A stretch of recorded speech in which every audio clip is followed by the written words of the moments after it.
Episode की शुरुआत में हमें दिखाया जाता है ट्रेजर के अंदर से एक लीच बाहर आता है, जिसे देखकर लॉयड पूछता है कि लीच कैसे तरीके का क्रिएचर होता है। तब ताओ उससे कहती है तुम चिंता मत करो, तुम जल्दी से डंजन के अंदर से बाहर निकल जाओ। फिर लॉयड कहता है लेकिन मुझे तो फाइट देखनी है। फिर ताओ अपनी काफी ज्यादा ताकत लगाकर लॉयड को पीछे ढकेल देती है और कहती है माफ करना, इससे तुम्हारी थोड़ी बहुत हड्डी टूटेगी, लेकिन मरने से तो ये बेहतर ही है क्योंकि लीच काफी ज्यादा ताकतवर होते हैं। जिसके बाद लीच ताओ के ऊपर अटैक करने लगता है और ताओ उसके काफी सारे हमले को डॉच करने लगती है। फिर ताओ सोचती है कि ऐसा कैसे हो सकता है, एक लो लेवल डंजन के अंदर एक लीच है, क्योंकि एक लीच को हराने के लिए एक ए रैंक के हंटर भी काफी नहीं होते हैं। फिर वो कहती है कि मैं इतना टाइम वेस्ट करूंगी जब तक लॉयड डंजन से बाहर निकल जाएगा। जिसके बाद हम लॉयड को देखते हैं, वो पीछे की तरफ गिर रहा होता है। फिर वो कहता है कि मुझे की के बारे में और भी चीजें सीखनी है और डंजन के बारे में भी और चीजें जाननी है। उसके बाद वो अपने ऊपर एक बैरियर लगा देता है, जिसकी वजह से वो वहीं पर रुक जाता है। फिर वो सोचता है कि मेरा वापस जाना सही रहेगा, मुझे नहीं पता ताओ ने मुझे बाहर क्यों फेंका। वो अब ग्रिम से पूछता है कि तुम्हें क्या लगता है। उसके बाद वो देखता है कि ग्रिम की हालत तो काफी ज्यादा बुरी हो चुकी है। वो लॉयड से कह रहा होता है कि घर वापस आ जाओ और मुझे बचा लो। ये सुनने के बाद लॉयड कंफ्यूज हो जाता है कि वो क्या करे। अगले सीन में हम ताओ को देखते हैं जो कि लीच से लड़ रही होती है। लीच से लड़कर उसकी काफी बुरी हालत हो चुकी है और उसको रियलाइज होता है कि वो लीच से नहीं जीत पाएगी और मर जाएगी।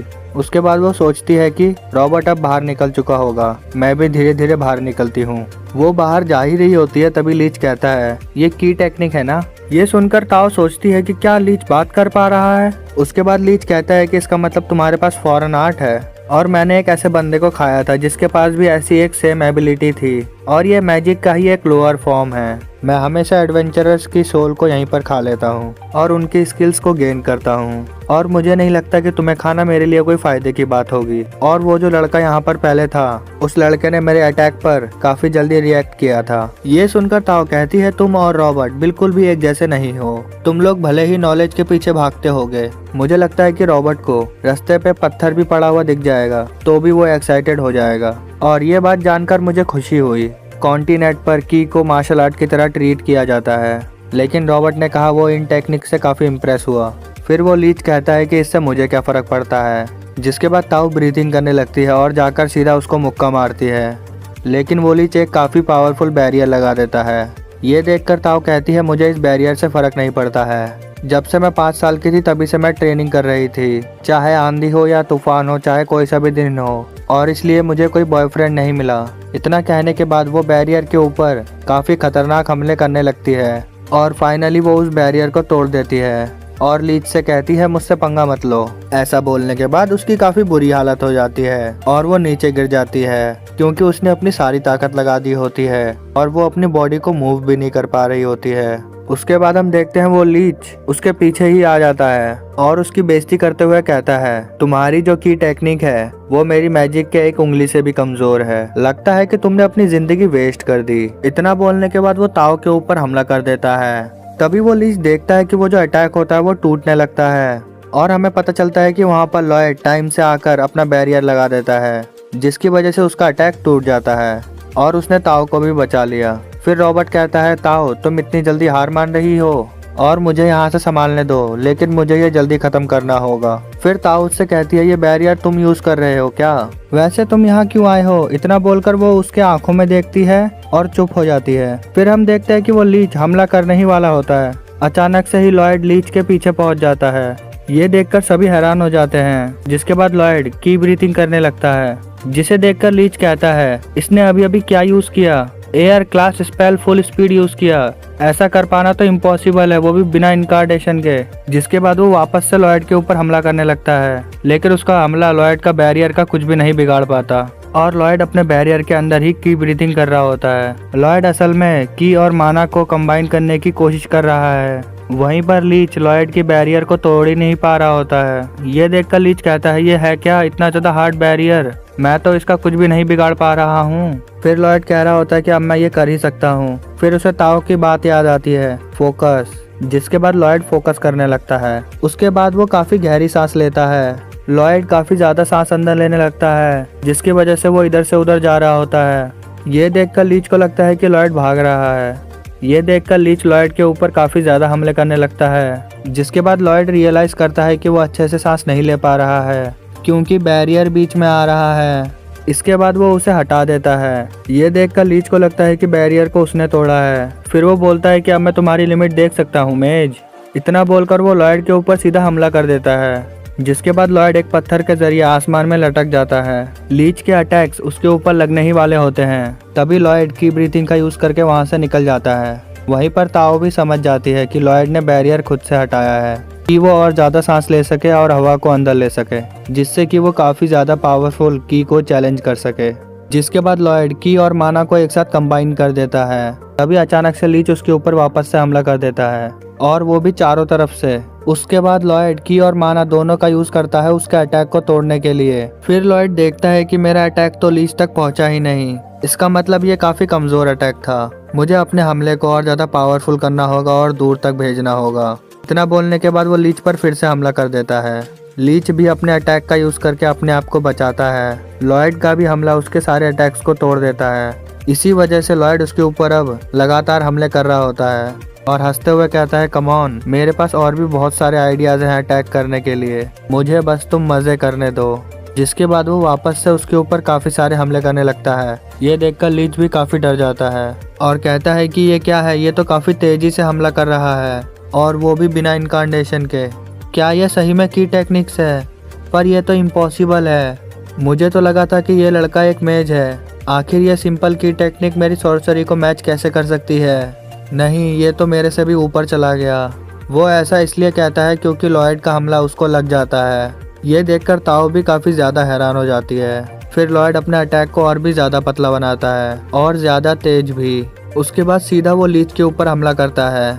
ये देखकर लीच अपना बैरियर लगा देता है। लॉयड का अटैक लीच को उसके बैरियर के अंदर भी मार देता है। लीच अब मरते हुए कहता है कि ये नहीं हो सकता है। जिसके बाद लॉयड एक्साइटेड होकर ताओ से कहता है, मुझे समझ आ गया।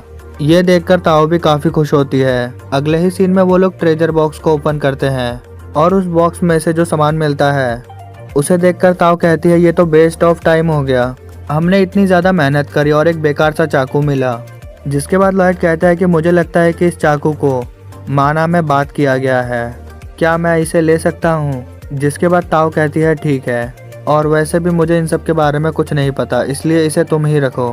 तभी वो लोग देखते हैं कि वो जो ट्रेजर बॉक्स होता है वो जमीन के अंदर धंसने लगता है और वो डंजन भी हिलने लगा है। जिसके बाद रॉबर्ट कहता है कि ये क्या हो रहा है? फिर ताओ कहती है कि हमेशा ऐसा ही होता है, जब ट्रेजर ले लिया जाता है तो सबसे पहले डंजन गिर जाता है।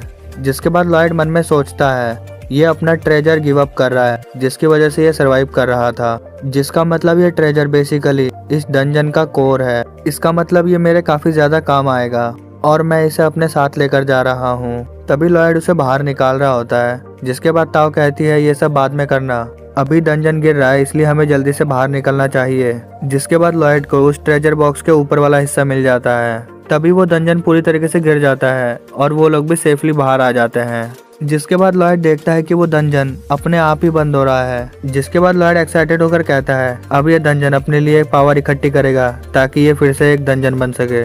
तभी ताओ उससे कहती है, इसका मतलब तुम एक मेज हो, तुम एक कमाल के मेज हो। वैसे तुमने अंत में मैजिक की जगह की टेक्निक का यूज क्यों किया? क्या तुमने ये मेरे लिए किया? क्योंकि वो लीच मुझे चिढ़ा रहा था। जिसके बाद लॉयड कहता है कि नहीं, मैंने उसका यूज इसलिए किया क्योंकि मुझे लग रहा था इसका यूज करना मजेदार है। ये सुनकर ताओ डिसअपॉइंट होती है और कहती है, मुझे लगा ही था तुम ऐसा ही कुछ कहोगे। तभी रॉबर्ट चिल्लाता है और कहता है, मैं तो भूल ही गया था, मुझे जल्दी घर जाना है। इतना बोलकर वो वहाँ से जाने ही लगता है। तभी ताओ उसे बताती है, तुमने जो अंत में अटैक यूज करा था वो एक सीक्रेट ई ब्लास्ट टेक्निक है जिसका नाम है ई ब्लेड। मैं इसका यूज नहीं कर सकती हूँ, इसलिए मैं अब काफी ज्यादा ट्रेनिंग करूंगी और काफी कमाल की लड़की बनूंगी। और तभी रॉबर्ट कहता है, ठीक है, चाहे मैजिक हो या की टेक्निक हो, खुद पर काम करना हमेशा मजेदार होता है। चलो एक साथ इम्प्रूव करते हैं ताओ। ऐसा बोलने के बाद वो वहाँ से चला जाता है। वहीं पर ताओ कहती है, हाँ, मैं खुद पर काम करूंगी और ऐसी लड़की बनूंगी जिसे तुम पसंद करने लगो। तभी वो चिल्लाकर कहती है, लेकिन एक मिनट रुको, मैं तुम्हें ढूंढूंगी कैसे? वहीं पर लॉयड उसे इग्नोर करता हुआ वापस से अपने रियल फॉर्म में आ जाता है और वो काफी तेजी से अपने घर पहुंचता है और कहता है, ग्रिम, क्या तुम ठीक हो? और वो देखता है कि ग्रिम की तो काफी ज्यादा बुरी हालत हो चुकी है और ग्रिम कह रहा होता है कि आखिर सिल्फा क्या है? तभी हमें पास्ट का सीन दिखाया जाता है जहाँ पर ग्रिम सिल्फा से लड़ रहा होता है। वहीं सिल्फा हैरान होकर ग्रिम से कहती है, आप मजाक कर रहे हो क्या? आप इतने कमजोर कैसे हो गए? लगता है मुझे आपको वापस से ट्रेनिंग देनी होगी। ऐसा बोलने के बाद वो ग्रिम को काफी ज्यादा मारती है, जिसके वजह से ग्रिम की ऐसी हालत हो चुकी है। जिसके बाद ग्रिम लॉयड से कहता है, माफ करना लॉयड, मैं एक डीमन हूँ लेकिन मैं फिर भी उसको नहीं हरा पाया। उसके बाद सीन चेंज होता है और हम देखते हैं लॉयड उस नाइफ को जो कि उसको ट्रेजर के अंदर मिला था उसके ऊपर एक्सपेरिमेंट करने आता है और कहता है कि भले ही ये नाइफ अभी खराब दिखता हो लेकिन ये काफी कमाल का ट्रेजर है। इतना बोलने के बाद वो उस नाइफ को गर्म पानी के अंदर डुबा देता है और उसके बाद वो उसके सरफेस को स्क्रैप करता है, जिसे देखकर वो कहता है कि मुझे लगा ही था इसको माना एसएस के साथ ट्रीट किया गया है। ये एक कैटलिस्ट है जिसको अनसाइनमेंट मैजिक के लिए यूज किया जाता है, जहाँ पर तुम मैजिक फॉर्मूला किसी वेपन के ऊपर लिखते हो और उसकी स्ट्रेंथ को बढ़ा सकते हो। जिसके बाद लॉयड देखता है कि उसके ऊपर बूस्ट पावर अनसाइनमेंट लगा हुआ है, इसका मतलब तुम अनसाइनमेंट मैजिक स्टडी कर सकते हो। जिसके बाद लॉयड कहता है कि ये इतना सिंपल भी नहीं है। उसके बाद उसे जितने भी माना एसेस मिलते हैं वो उन सभी का फॉर्मूला को ब्रेक डाउन कर देता है और कहता है कि अगर हम कंसीडर करें हमें इस नाइफ से इतना ही माना एसेस मिला है और लगता है कि माना एसेस का आना काफ़ी मुश्किल है, अनसाइनमेंट स्पेल भी करना काफ़ी मुश्किल है। अगर तुम उसमें फेल होते हो तो अनसाइनमेंट और वेपन दोनों ही फेल हो जाते हैं, इसीलिए हम इस माना एसेंस को एनालाइज करेंगे और अपने खुद के लिए बनाएंगे। लॉयड अब कहता है कि मैं जो स्पेल यूज कर रहा हूँ ये गंदे पानी को प्यूरिफाई करने के काम आती है, लेकिन अगर हम प्योरिटी लेवल को थोड़ा अप करेंगे तभी वो खराब चीजों को भी साफ कर सकती है। जिसके बाद हम देखते हैं सभी एलिमेंट्स अलग हो जाते हैं, ऑयल, सिल्वर और हेमेटाइट। उसके बाद लॉयड कहता है कि हमें हेमेटाइट तो मॉन्स्टर के कोर को पाउडर बनाने से मिलेगा। जिसके बाद लॉयड कहता है कि पर वो तो काफी रेयर होते हैं। तभी लॉयड कहता है कि हमारे पास तो डंजन का कोर है, हम शायद इससे कुछ बना पाएंगे। इसका मतलब हमें बस ऑयल और सिल्वर और काफी सारे वेपन्स चाहिए। जिसके बाद लॉयड अपने डैड के पास आता है और काफी सारे सिल्वर कॉइन मांगता है। तभी उसके डैड कहते हैं क्या तुम्हें गोल्ड नहीं चाहिए? तभी लॉयड कहता है नहीं। जिसके बाद लॉयड सिल्वर कॉइन्स को ले जाता है। उसके बाद उसके डैड सोच रहे होते कि लॉयड कितना ज्यादा प्यारा है, मैं सोच रहा हूँ कि वो सारे पैसों को किस चीज पर खर्च करेगा। जिसके बाद लॉयड अपने रूम में आता है और सभी कॉइन्स को पिघलाने लगता है, जिसकी वजह से उन लोगों को सिल्वर मिल जाता है। उसके बाद हम देखते हैं कि लॉयड सिल्वा से लड़ाई कर रहा होता है। उसके बाद लॉयड थोड़ा सा पीछे जाकर फुल स्प्रिंट का यूज करके एकदम से सिल्फा के पीछे आ जाता है। तभी वो उसके ऊपर हमला करने वाला होता है, लेकिन सिल्फा उसे देख लेती है और कहती है कि तुम स्लो हो। ये देखकर लॉयड फिर से थोड़ा पीछे आता है और अपनी पावर का यूज करके जमीन को ही उठा देता है। ये देखकर सिल्फा भी हैरान हो जाती है। जिसके बाद लॉयड सिल्फा के ऊपर हमला करने के लिए जाता है। तभी वो देखता है कि सिल्फा तो वहाँ पर होती ही नहीं है। उसके बाद वो उसे ढूंढने लग जाता है। तभी उसे पता चलता है कि सिल्फा उसके नीचे थी और वो उसके ऊपर हमला कर देती है, जिसकी वजह से लॉयड नीचे गिरने वाला होता है, लेकिन सिल्फा उसे पकड़ लेती है। तभी लॉयड कहता है कि तुम जीत गई। जिसके बाद हम देखते हैं कि सिल्फा लॉयड को ऑयल दे देती है। तभी लॉयड कहता है कि तुम श्योर हो तुम मुझे ये दे रही हो? हमारे बीच डील ये थी कि मैं तुम पर हमला करूंगा तब तुम मुझे ये दोगी, वरना मुझे ऑयल नहीं मिलेगा। जिस पर सिल्फा कहती है हाँ, लेकिन कोई बात नहीं, अभी मैं बहुत ज्यादा खुश हूँ। मैं उस दिन डर गई थी क्योंकि आप काफी ज्यादा बेकार तरीके से लड़ रहे थे। अब लगता है कि उस दिन सिर्फ आपका बैड लक था। ये सब ग्रिम भी देख रहा होता है और वो कहता है मुझे तो यकीन ही नहीं हो रहा कि सिल्फा ने मुझे हरा दिया था। आखिर ये कितनी खतरनाक मेड है। जिसके बाद सिल्फा सोच रही होती है कि लॉयड के पास कितने सारे स्किल्स हैं, मैजिक के साथ और तलवार के साथ। मुझे लगता है कि आखिर लॉयड एक नाइट बनेंगे। जिसके बाद लॉयड वहां से चला जाता है और सिल्फा सोच रही होती है लॉयड ऑयल के साथ क्या खाना बनाने वाला है। उसके बाद हम देखते हैं लॉयड अपने रूम में आता है और ऑयल को और ग्रेविटाइट को एक साथ मिला देता है, जिसकी वजह से उसको माना एसेस मिल जाता है। जिसके बाद लॉयड अब एल्बर्ट के पास आता है और कहता है कि मुझे काफी सारे वेपन्स चाहिए अनचाइनमेंट मैजिक यूज करने के लिए। ये देखकर एल्बर्ट काफी खुश होता है और कहता है ये तो काफी क्यूट चीज है करने के लिए। फिर लॉयड कहता है हाँ, और तुम्हारे पास तो काफी सारे गार्ड्स हैं। फिर एल्बर्ट कहता है हाँ रुको, मैं अभी उनसे सारे वेपन्स मांगता हूँ। जिसके बाद वो कहता है क्या कोई मेरे प्यारे छोटे भाई से अपने वेपन को एंशेंट कराना चाहता है? तभी हम देखते हैं कि वो सभी डर के मारे अपने सारे वेपन्स को नीचे गिरा देते हैं और कहते हैं कि ये लो। उसके बाद सारे नाइट्स एकदम से दुखी हो जाते हैं क्योंकि उनकी तलवार तो काफ़ी ज़्यादा नहीं थी। अनचाइनमेंट करना तो काफ़ी ज़्यादा रेयर होता है, ऊपर से ये 10 साल का बच्चा करेगा, इसका मतलब हम सभी लोगों की तलवारें गई। इस बात को ग्रिम भी सुन लेता है और वो काफ़ी ज़्यादा गुस्सा हो जाता है और वो कहता है कि हम सभी इतने कमाल के वेपन अनचाइनमेंट करेंगे, जिसे देखकर वो सभी हैरान हो जाएंगे। जिसके बाद लॉयड अनचाइनमेंट करना शुरू कर देता है। ये देखकर ग्रिम हैरान हो जाता है कि लॉयड बूस्ट पावर की काफ़ी ज़्यादा लेयर लगा रहा होता है। जहाँ जहाँ उसे जगह मिल रही होती है वो वहाँ वहाँ अलग अलग फार्मूलाज लगा रहा होता है। इतने ज़्यादा फार्मूलाज लगाने की वजह से एक तलवार तो टूट ही जाती है, जिसे देखकर वो काफ़ी डर जाते हैं। तभी लॉयड कहता है कि मैंने तो गलती कर दी, ये स्टील इतने ज़्यादा स्पेल को सहन नहीं कर पाई, ये करना तो सही में मुश्किल है। ये सुनकर ग्रिम कहता है कि आप हार मत मानो, आपने अभी अभी तो शुरू किया है। जिसके बाद वो लॉयड को चेयर करने लगता है। फिर हम देखते हैं कि काफी सारी तलवारें टूट रही होती है और कुछ तलवारें सक्सेसफुल भी हो जाती हैं। ये देखकर वो काफी खुश हो जाते हैं। लॉयड अब जाकर एल्बर्ट को बताता है कि 120 में से 50 वेपन सक्सेसफुल हुए हैं और कहता है कि माफ करना, मैंने 70 वेपन्स वेस्ट कर दिए। ये देखकर सिल्फा कहती है लॉयड खाना नहीं बना रहे थे। वहीं लॉयड अपने मन में कहता है कि वैसे तो 80 वेपन्स सक्सेसफुल हुए थे, लेकिन मैंने उनके ऊपर कुछ एडिशनल स्पेल्स लगाने का ट्राई किया, जिसकी वजह से 80 से 50 हो गए। वहीं एल्बर्ट हैरान हो रहा होता है और कहता है कि एक फर्स्ट ग्रेड अनसाइनमेंट करने का भी एक 10% का ही टारगेट होता है। लॉयड ने इतने सारे अनसाइनमेंट किए हैं, मुझे तो विश्वास ही नहीं हो रहा है। लगता है मैंने जितना सोचा था लॉयड उससे भी ज़्यादा टैलेंटेड है। वहीं पर एक गार्ड कहता है कि अगर ये सच है तो ये काफ़ी कमाल की बात है। फिर दूसरा गार्ड कहता है कि बेवकूफ़ मत बनो, ये बिल्कुल भी सच नहीं है। लॉयड 70 वेपन्स को डिस्ट्रॉय करने के बाद अपने आप ही रुक गया। लॉयड की बेइज्जती सुनकर सिल्फा उससे काफ़ी ज़्यादा गुस्सा हो जाती है और वो बोलता है कि मुझे नहीं लगता कि ये तलवार काफ़ी ज़्यादा नुकीली भी है। जिसके बाद वो इतना बोलकर अपने तलवार को मियान के अंदर रखने जाता है, लेकिन तभी वो मियान ही टूट जाती है। ये देखकर ग्रिम कहता है कि देखा, तुम्हारी तलवार इतनी ज़्यादा शार्प हो गई है कि मियान ही कट गई। जिसके बाद एल्बर्ट भी अपनी तलवार को देखता है और वो काफ़ी ज़्यादा हैरान हो जाता है। फिर लॉयड कहता है कि मैं देखना चाहता हूँ इन वेपन्स को यूज़ होते हुए बैटल में। फिर एल्बर्ट कहता है कि ठीक है, तो तुम मेरे साथ आओ, पिताजी ने मुझे मॉन्स्टर हंट का टास्क दिया है। ये सुनकर लॉयड खुश हो जाता है और कहता है कि हाँ बिल्कुल। और ये रहे पिछले एपिसोड के कुछ स्पॉयलर्स। जहाँ पर हम देखेंगे वहाँ पर ताओ भी आ जाएगी और उसकी फाइट सिल्फा से होने वाली है, और जहाँ पर हमें एक खतरनाक सा मॉन्स्टर भी दिखाया जाएगा, लेकिन अगले एपिसोड में। बस इसी के साथ ये एपिसोड खत्म होता है। मिलते हैं नेक्स्ट एपिसोड में। वीडियो अच्छा लगे तो लाइक कर देना, चैनल पर नए हो तो सब्सक्राइब कर देना। हेलो फ्रेंड्स, आप सभी का स्वागत है एक और न्यू एनीमे एक्सप्लेन के साथ। इसकी स्टार्टिंग से पहले मैं बस इतना ही कहना चाहूँगा, वीडियो पे लाइक ठोक दो और चैनल को सब्सक्राइब कर दो। इस एपिसोड की स्टार्टिंग में हम देखते हैं लॉयड एल्बर्ट के साथ मॉन्स्टर हंट के लिए जा रहा था। वो लोग शहर के बीच से होकर बाहर फॉरेस्ट के अंदर जाते हैं, जहाँ लॉर्ड बाहर का नज़ारा देखकर काफ़ी ज़्यादा खुश होता है। लॉयड फॉरेस्ट से गुजरते समय काफ़ी ज़्यादा खुश लग रहा था। तभी शिल्पा उससे पूछती है, अरे वाह, तुम तो काफ़ी ज़्यादा खुश दिख रहे हो, आखिर बात क्या है?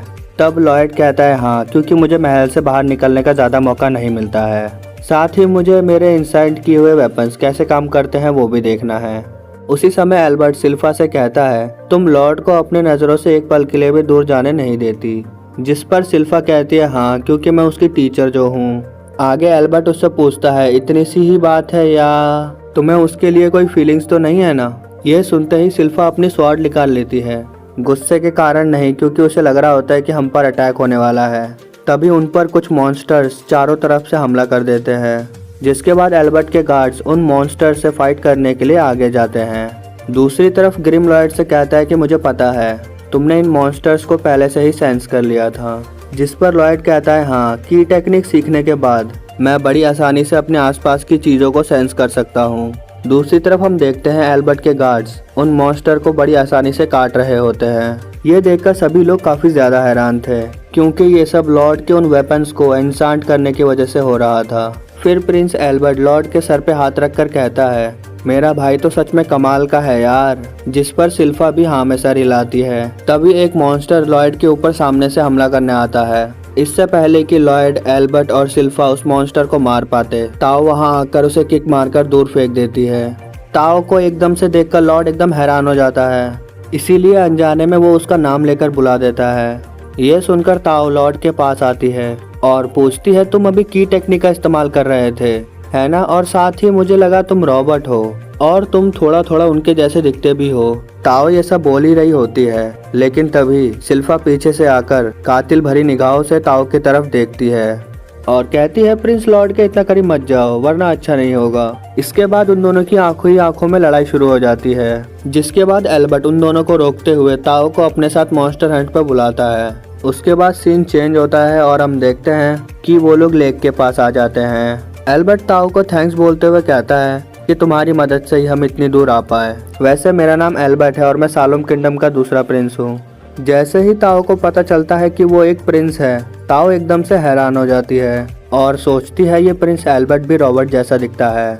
लेकिन उस टाइम मैंने जिसको सेंस किया था वो तो कोई और ही था। दूसरी तरफ हम देखते हैं लॉयड उससे छुपता छुपाता एक टेंट के पीछे खड़ा था और ग्रिम से कह रहा होता है कि की टेक्निक का इस्तेमाल करना तो मेरे ऊपर ही भारी पड़ गया। इतना बोलकर वो टेंट के अंदर जाता है। अचानक से उसका चेहरा सिल्फा के चेस्ट के अंदर घुस जाता है, जिसके बाद सिल्फा कहती है आज रात मैं तुम्हारे साथ इसी टेंट में रुकने वाली हूँ। जिस पर लॉर्ड उसे मना करने की कोशिश तो करता है, अरे नहीं नहीं यार, बिल्कुल भी नहीं, बिल्कुल भी नहीं।